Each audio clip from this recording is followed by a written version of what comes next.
Hi and welcome back to the channel.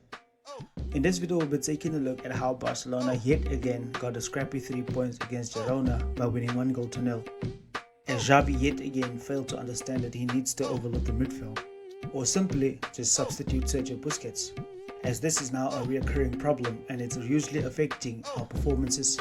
Let's get right into the video. It was very obvious that Girona was not going to press high, only at certain times.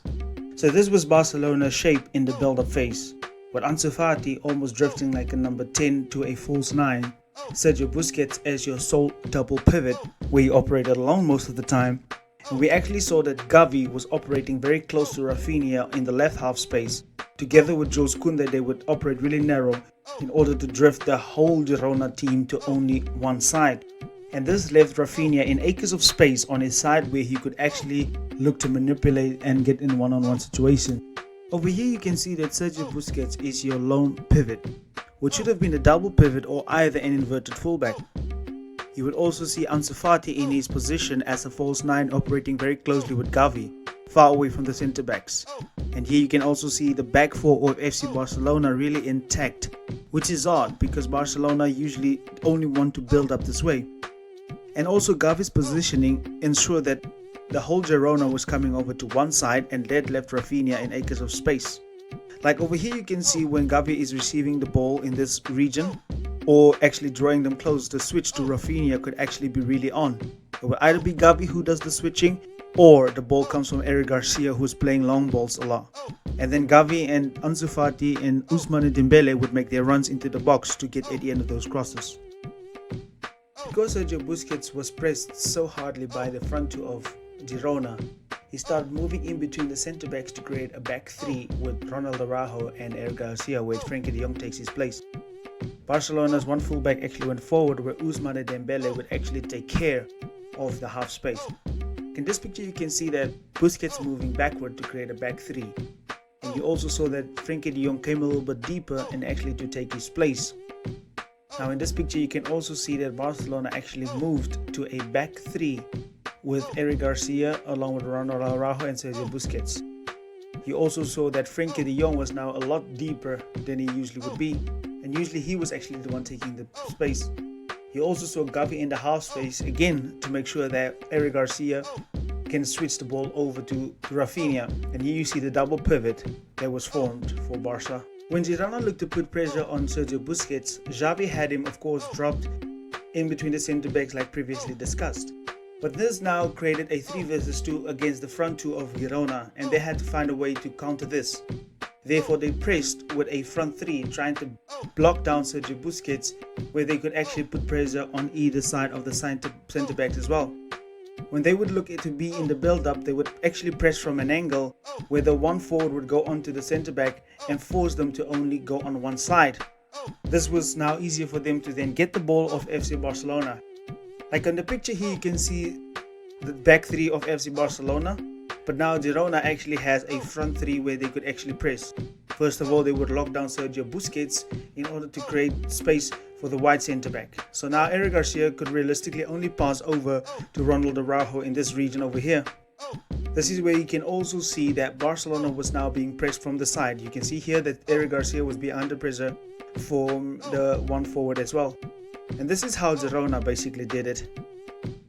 When Girona had our centre backs and Sergio Busquets on lockdown, Xavi found a way quite easy to get past this by having our fullbacks inverting so that they can really be easy outlets for Barcelona to find. And this was actually very good for Barcelona because they were real pressure. Or Frenkie de Jong could actually drop in between the centre backs and the fullback to create a back four. Here you can see Jules Koundé, Busquets and Marcos Alonso being the 3 guys that was actually going to receive the ball. They would actually play backwards to Eric Garcia mainly, and then the switching would actually happen to pull Girona to either side of the pitch. But they were clearly mainly exits for Barcelona to play out from the back because of the pressure that they receive. They could actually straight over switch to the wingers in this position, which made it really easy for Barcelona, which they couldn't take advantage of. And over here you can see that Frenkie de Jong was actually part of this back four that Barcelona created. And this was actually very good for Barcelona because they could actually switch the ball over. Frenkie de Jong's positioning was really important as that brought the whole Girona side over to one side. And you can actually see here that almost all of them is on the one side of the pitch as they would drag completely over to the side. This was actually aided by the positioning of Xavi in this region right here. He was bringing them closely, and that actually created acres of space for Rafinha right over here in this space, where the switching could easily be on, but unfortunately, like I said in the beginning, Barcelona couldn't take advantage of this. Here you can see Sergio Busquets yet again being brought down, but Jules Koundé's positioning and Marcos Alonso actually aided this for Barcelona, as these two were actually being outlets for Barcelona all the time. Now, it's how you look at it, because Ansu Fati actually played false 9 in order to come and switch the ball over to Rafinha or to Ousmane Dembele, who later on became then Xavi or Jordi Alba on that left hand side. And you can also see that Xavi's positioning along with Frenkie de Jong was actually keeping the backline backward, as they played like two false 9s, not actually connecting really with the backline. And this is how Barcelona showed their tactical flexibility, but at the same time unstable. And of course, I'm not using this video to actually trash Xavi. I'm just stating the obvious. He's a really good coach, and he's really tactically flexible in all facets of the game. However, the result in the winnings and the clean sheets is actually masking the bad performances.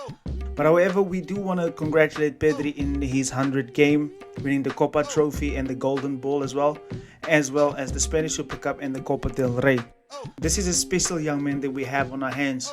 So Pedri, on behalf of the Tactics FCB family, we want to congratulate you on your 100 games. I know you've never heard of this team or this channel, or you will never hear from me, or you never see this probably, but congratulations to all of us having this special young man. Goodbye.